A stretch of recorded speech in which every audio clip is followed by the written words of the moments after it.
start sitting down. Yeah.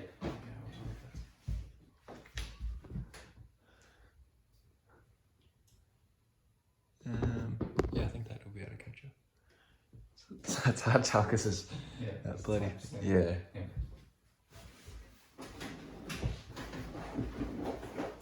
Can you push start? Yeah. Okay, today's video we're going to have a look at the upper limb tension tests. We use these to assess the nerve structures that go from the neck all the way down the arm. The three nerves are the median nerve, the radial nerve and the ulnar nerve.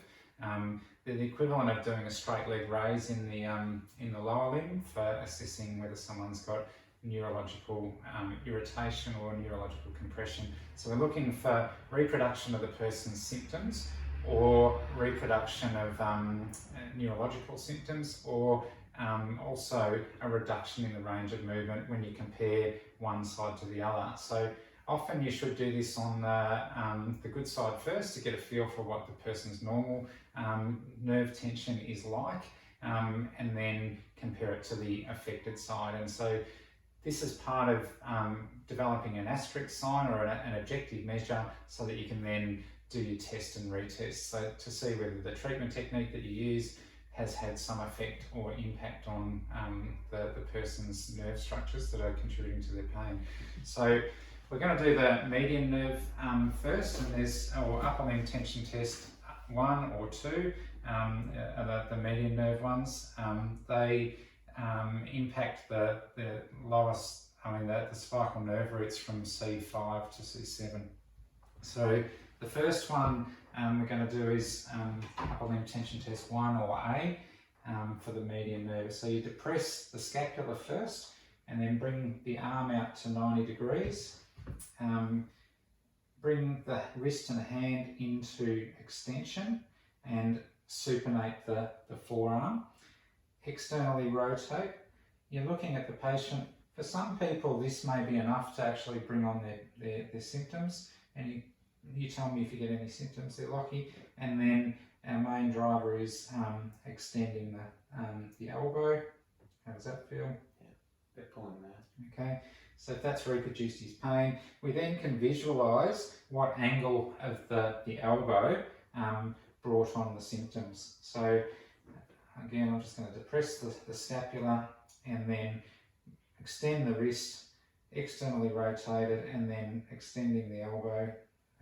You're looking for a sign there. Now, if it's positive, or you get to that point, if you back it off just a little bit, can you laterally flex or tilt your head to the side?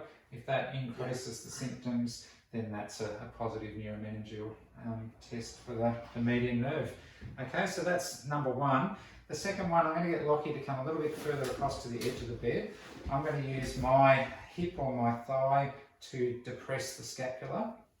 We're going to bring him around into supination, extending the wrist and the hand there, tucking the thumb in there as well.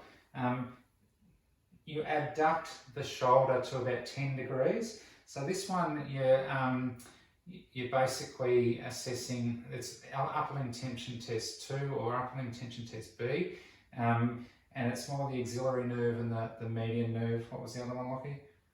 The muscular cutaneous, yeah. So basically, once you're out there, shoulders, scapula's depressed, and you're coming down into extension of the elbow. Again, if that takes, is there any symptoms there, Lockie, or tension there? Yeah. If you tilt your head, if I back it off a little bit, tilt your head to the side, does that increase it again? Yeah. Okay. And taking it off. So that's upper limb tension test B.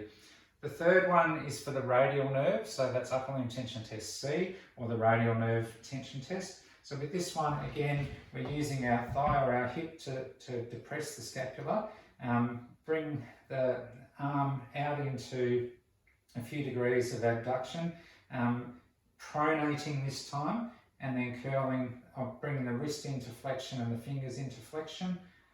Okay, and then holding under the elbow, and then extending the elbow. Any issues there, Lockie? So taking it down. Make sure that as you go down that you don't take the wrist off flexion. You've got to keep that in full flexion. Going down into extension of the elbow. Can you take your ear towards your shoulder now, Lockie? How does that feel? It makes it a little bit worse. Yeah. but there's not a massive restriction there on Lockie, but that's taking it up to fully wound up. Okay, our last one is the ulnar nerve upper limb tension test.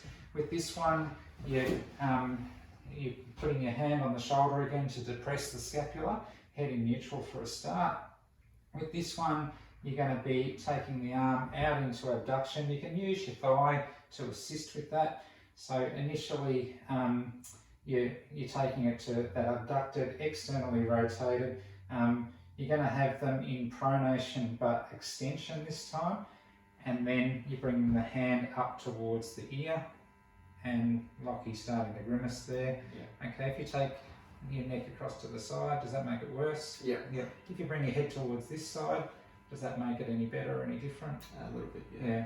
So you can either take the cervical spine laterally, so taking it across to the other side to increase the tension, or the other way that you can sort of determine is it positive is take the cervical spine towards you, or towards the side that you're stretching or tensioning, and if that takes the pressure off, again that's a positive sign of neural tension through the ulnar nerve in that situation.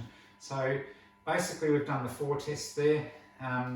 Hopefully that's helped, and you just need to get your hands on and practice it, and you can get a bit tangled up and wound up in different directions, but thinking about the directions of each of those nerves and tension them up, that then becomes your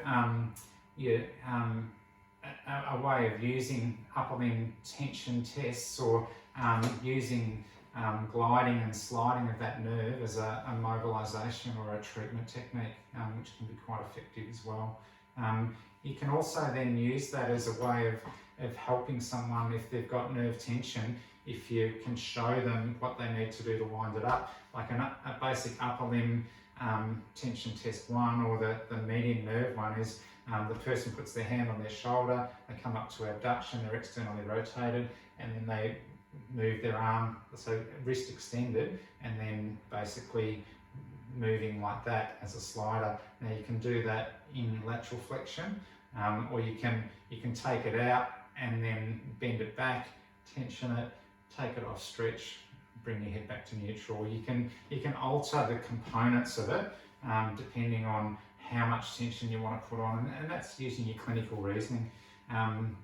Yeah, so then, like if you actually measure when that elbow is creating the person's symptoms, then that becomes an objective measure as well. So for the median nerve, for example, if we've brought Lockie out to there, he's externally rotated, we've extended there, and he gets tension or his reproduction of his symptoms there, and we measure that angle, at the moment it's 45 degrees. If I then do a treatment technique, whether it be on his cervical spine, or whether I use a neural mobilisation technique, and then I reassess, if he gets out to 30 degrees, I've made a 15-degree change in his range with his upper limb tension test. So it's a reproducible objective test to help us with our clinical reasoning to determine, are we creating a change that's going to be effective, hopefully, in addressing that person's symptoms. Okay? Hope that helped. That was good.